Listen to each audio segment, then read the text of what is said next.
Hi అండి, నమస్తే. నేను మీ Kalyani. Welcome to Kalyani Telugu channel. ఈరోజు నేను మీకు పొట్టుపప్పు వడియాలు పర్ఫెక్ట్గా ఎలా చేసుకోవాలో చూపిస్తున్నానండి. ఒకసారి చేసుకుని పెట్టుకుంటే సంవత్సరం మొత్తం నిల్వ ఉంటాయి. పప్పులోకి, రసంలోకి, చారులోకి చాలా బాగుంటాయండి. ఈ పప్పు వడియాలు చేసుకోవడానికి ముందు మినపప్పును తీసుకోండి.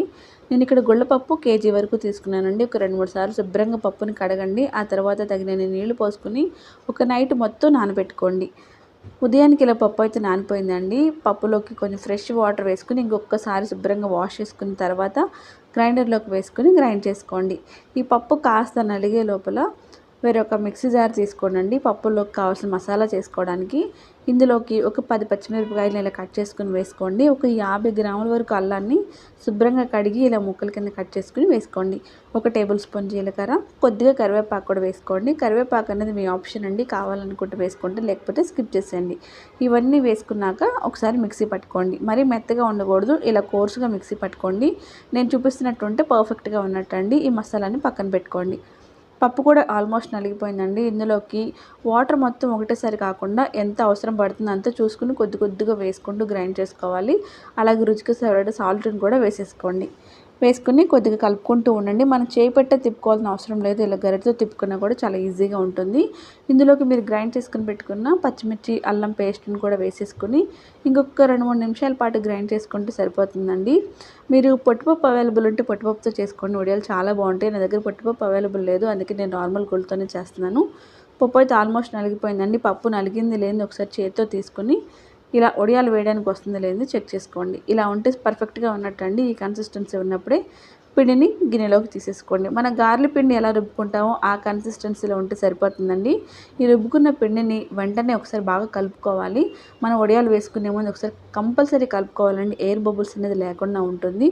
గ్రైండర్లో రుబ్బుకున్నాం కాబట్టి పిండి అనేది వెంటనే పొత్తుకెళ్తుంది కాబట్టి కొద్దిగా కలుపుకోండి. ఇప్పుడు ఒక పైపింగ్ బ్యాగ్ కానీ లేకపోతే పాలిథిన్ కవర్ కానీ తీసుకోండి. నేను చేతితో చూపిస్తలేదు ఈరోజు.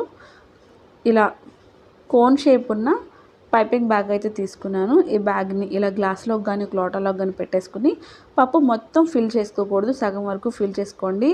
అప్పుడు మీకు చేతికి అంటదు, అలాగే కవర్కి కూడా అంటదు, నీట్గా వేసుకోవచ్చు. ఎన్ని కిలోల పప్పు అయినా సరే సునాయాసంగా వడియాలనేది ఈజీగా పెట్టొచ్చండి. ఇలా క్లోజ్ చేసేయండి. ఇలా క్లోజ్ చేసిన తర్వాత మొత్తం ఇలా అడ్జస్ట్ చేసుకోండి. లాస్ట్లో మట్టికి కొంచెం గ్యాప్ ఉంచండి. అక్కడ కట్ చేసుకుని మనం వడియాలు అనేది పెట్టుకుంటాం కాబట్టి కొంచెం గ్యాప్ ఉంచండి.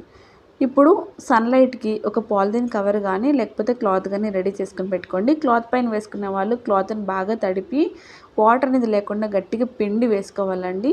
నేను ఇక్కడ పాలిథిన్ కవర్ పైన వేస్తున్నాను, క్లాత్ పైన వేసుకునే వాళ్ళ కోసం చెప్తున్నాను. ఇలా వేసుకున్నాక సునాయాసంగా వడియాలన్నీ కూడా చక్కగా పెట్టేసుకోండి. బాగా ఎండ ఉంటే మీకు ఆఫ్టర్నూన్కే ఎండిపోతాయండి. కొంచెం ఎండ తక్కువ ఉంటే మాత్రం ఈవినింగ్ వరకు ఎండుతాయి. ఈ వీడియో ఎప్పుడో చేశానండి, పోస్ట్ చేయడం కొంచెం లేట్ అయ్యింది. ఇలా వడియాలన్నీ పెట్టేసుకోండి. వడియాలు కూడా చక్కగా ఎండిపోయినాయండి. మనం కవర్ పైన పెట్టుకున్నాం కాబట్టి ఆల్రెడీ సగం వడియాలు అయితే ఊడిపోయి వచ్చేసింది అనమాట. ఈ మినపప్పు వడియాలు క్లాత్ పైన పెట్టినా కవర్ పైన పెట్టినా తీసుకోవడం చాలా ఈజీ అండి. క్లాత్ కూడా ఏం తడపక్కర్లేదు, డైరెక్ట్గా తీసుకుంటూ వచ్చేస్తాయి. ఇలా వడియాలన్నీ శుభ్రంగా వలిచేసుకోండి. నేను తీసుకున్న వడియాలు నాకు ఇంతవరకు అయినాయి అనమాట. దాదాపుగా 1 కిలో పైనే వడియాలు అయితే అయినాయండి.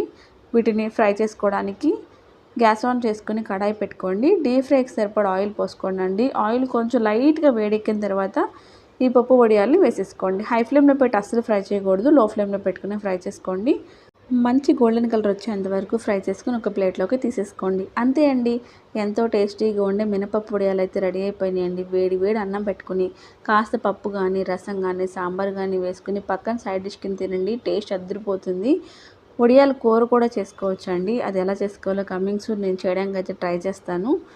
సో చూసారు కదా, వడియాలు ఎలా తయారు చేసుకోవాలో మీరు ట్రై చేయండి. మీకు ఎలా వచ్చిందో కామెంట్ చేయండి. వీడియో నచ్చితే ప్లీజ్ లైక్ చేయండి, షేర్ చేయండి. మన ఛానల్ తప్పకుండా సబ్స్క్రైబ్ చేసుకోండి. Thank you.